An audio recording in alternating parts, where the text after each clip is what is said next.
Warangal deputy collector Venkatareddy అక్రమాస్తులపై ఆరా తీస్తోంది ACB. వరంగల్లోనే కాకుండా తెలంగాణ వ్యాప్తంగా 10 చోట్ల సోదాలు చేస్తోంది. హైదరాబాద్, రంగారెడ్డి, వరంగల్ జిల్లాలో ఉన్న ఆయనకు సంబంధించిన ఇళ్లు, కార్యాలయాలు, అనుబంధ ప్రదేశాల్లో ఒకేసారి తనిఖీలు జరుపుతోంది. ప్రాథమిక విచారణలో అక్రమంగా 100 కోట్ల రూపాయల ఆస్తులు కూడబెట్టినట్టు ఆరోపణలు రావడంతో దూకుడు పెంచింది ఏసీబీ.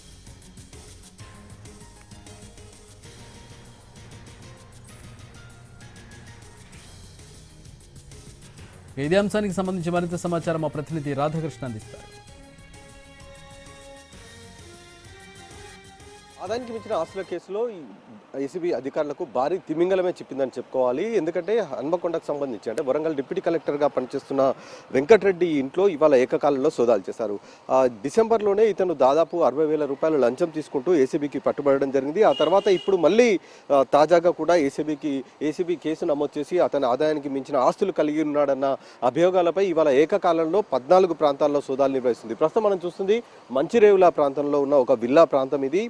ఈ విల్లాలోనే విల్లా నెంబర్ 38 ఇతనికి సంబంధించిందిగా అధికారులు చెప్తూ ఉన్నారు. ఆ విల్లాకి సంబంధించిన దాంట్లో ఇవాళ ఉదయం ఏసీబీ వరంగల్కి సంబంధించిన ఏసీబీ టీం ఇక్కడికి రావడం జరిగింది. ఆ ఏసీబీ టీం ప్రస్తుతం సోదాలు అయితే నిర్వహిస్తుంది.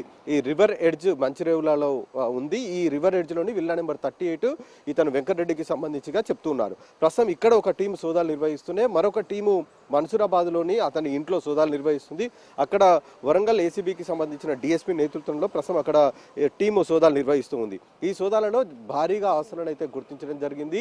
ఇప్పటికే ఇతని పైన గతంలో అనేక ఆరోపణలు రావడం జరిగింది. అలాగే కొంతమంది రైతులకు సంబంధించిన చెల్లింపుల్లో కూడా భారీగా అవకతవకలు పాల్పడినట్లు కూడా అభియోగాలు రావడం జరిగింది. ఈ నేపథ్యంలోనే ఈ ఏసీబీ అధికారులు కేసు నమోదు చేసి అతనికి సంబంధించిన ఆస్తుల వివరాలపై వెలుగులోకి తీసుకొచ్చేందుకు ప్రయత్నం చేశారు. ఇందులో భాగంగా 14 ప్రాంతాల్లో ఇవాళ ఉదయం నుండి కూడా ఈ సోదాలు అయితే కొనసాగుతున్నాయి. ఇప్పటి వరకు 100 కోట్ల రూపాయలు అయితే ఆస్తులు గుర్తించినట్లుగా మనకు తెలుస్తుంది. ఇంకా సోదాలు కొనసాగుతున్నాయి. ఇవాళ సాయంత్రం వరకు కూడా కొనసాగే అవకాశం ఉంది. కాబట్టి భారీ ఆస్తులు వెలుగులోకి వచ్చే అవకాశం అయితే మనకు కనబడుతుంది. Cameraman Radharameshwar, Radhakrishna, NTV, Hyderabad.